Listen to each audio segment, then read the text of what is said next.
Hello good morning everyone, so welcome to my channel ব্লগিং by Mahua. আর আশা করছি তোমরা সকলে খুব ভালো আছো, আমিও কিন্তু খুব ভালো আছি। আজকে বেজে গেছে 11টা। আমি আজকে স্নান করেছি 10:30টার মধ্যে, আমার স্নান হয়ে গেছে। স্নান করে মাম্মাইকে ব্রেকফাস্ট করালাম, তারপরে আমি আমার টাওয়ালটা খুললাম, তারপরে শুরু করলাম ব্লগটা আজকের। কারণ আজকে ঘুম থেকে উঠতে অনেকটাই লেট হয়ে গেছে, কারণ আজকে আমার রান্না তেমন একটা নেই। কারণ কালকে আমি ডিম করেছিলাম, তোমাদেরকে বললাম। সেই ডিমটা একটু বেশি করেই করেছিলাম, যে মায়ের জন্য নিয়ে যাব বাড়িতে, আর রাত্রে আমাদের হয়ে যাবে ওর জন্য।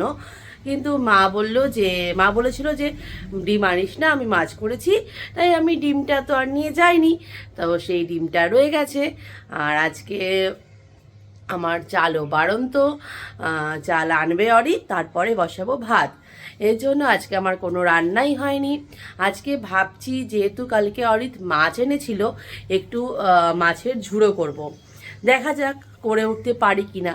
যেহেতু মাম্মাই তো এখন ঘুমোবে না, আর মাম্মাইকে নিয়ে যদি পারি করতে তাহলেই করব।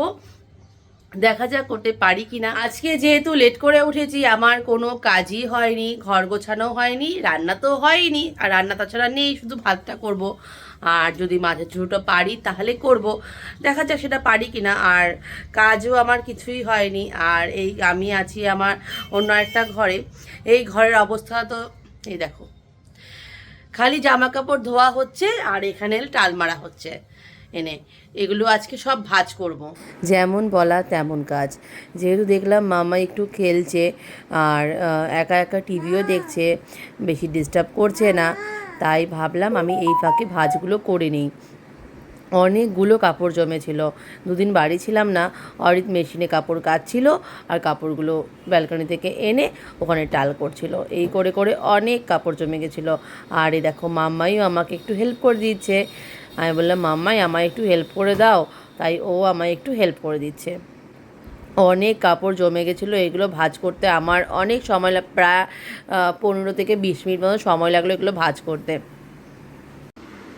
এক টাল কাপড় এখানে আমার ভাঁজ করা কমপ্লিট, মানে একটা অনেক বড় কাজ শেষ হলো। আর আমার মাম্মাইটা খুব গুডি গার্ল, একদম আমায় ডিস্টার্ব করেনি, তাই তো মাম্মাই? মাম্মাই একদম আমায় ডিস্টার্ব করেনি, তাই না? কি হয়েছে পায়ে? একটা অনেক বড় কাজ। এই ঘরের বিছানাও পরিষ্কার করা হয়ে গেছে, এদিকেও আমার পুরো বিছানার সব কাপড় চোপড় গোছানো, আলমারি তুলে দেওয়া হয়ে গেছে। আর এখন যাব মাম্মাইকে স্নান করাতে। এখন ওই 1:15 মতো বাজে, কিন্তু আমার কোনো কাজই হয়নি, কারণ মাম্মাই এক ফোঁটাও থাকছে না। ওকে ফোন দিয়েছি, টিভি দিয়েছি, তাও ও একা ঘরে থাকবে না, ও আমার সঙ্গে রান্নাঘরেই যাবে। আর ওকে নিয়ে তো রান্নাঘরে কাজ করা পসিবল নয়। তাই শুধুমাত্র ওর ভাতটা করলাম, মানে ও যে খিচড়িটা খাবে সেই খিচড়িটা করলাম।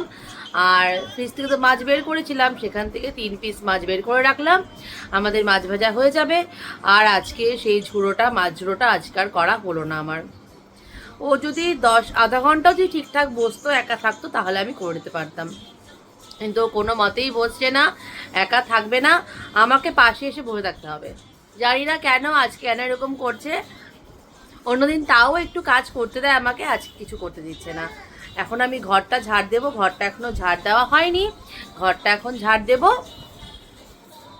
তারপরে অরিত আসলে ওকে লাঞ্চ করাবো। এদিকে আমি মাছ ভাজাটা বসাতে এসেছি, আর ওদিকে একজন মা মা মা করেই যাচ্ছে। ও একটুও মানে থাকছেই না আজকে।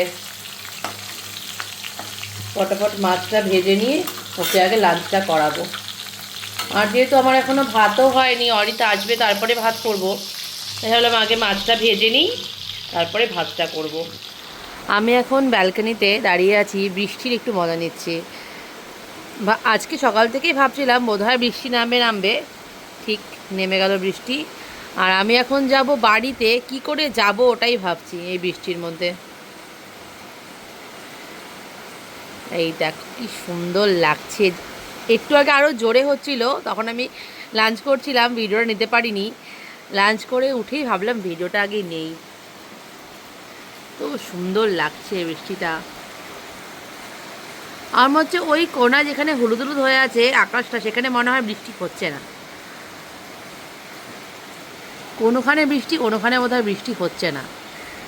দুপুরে যেহেতু বৃষ্টি হয়েছে তখন আর আমি মায়ের ওখানে যেতে পারিনি। এই এখন আমি 7:30 মতো বাজে, এখন মাম্মাইকে মায়ের ওখানে দিয়ে এখন যাচ্ছি ক্যাফেতে।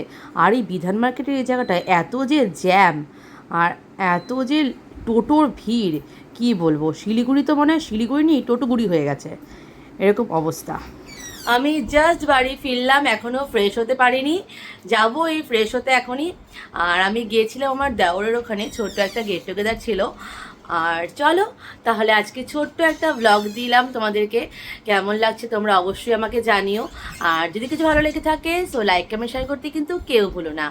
আর যাওয়ার আগে তো একটা কথা বলতেই হবে, যারা যারা এখনও চ্যানেলটাকে আমার সাবস্ক্রাইব করোনি তারা কিন্তু অবশ্যই আমার চ্যানেলটাকে সাবস্ক্রাইব করে দিও। সো চলো দেখা হবে অন্য আরও একটা ব্লগে তোমাদের সকলের সাথে। সো চলো tata, bye bye, good night.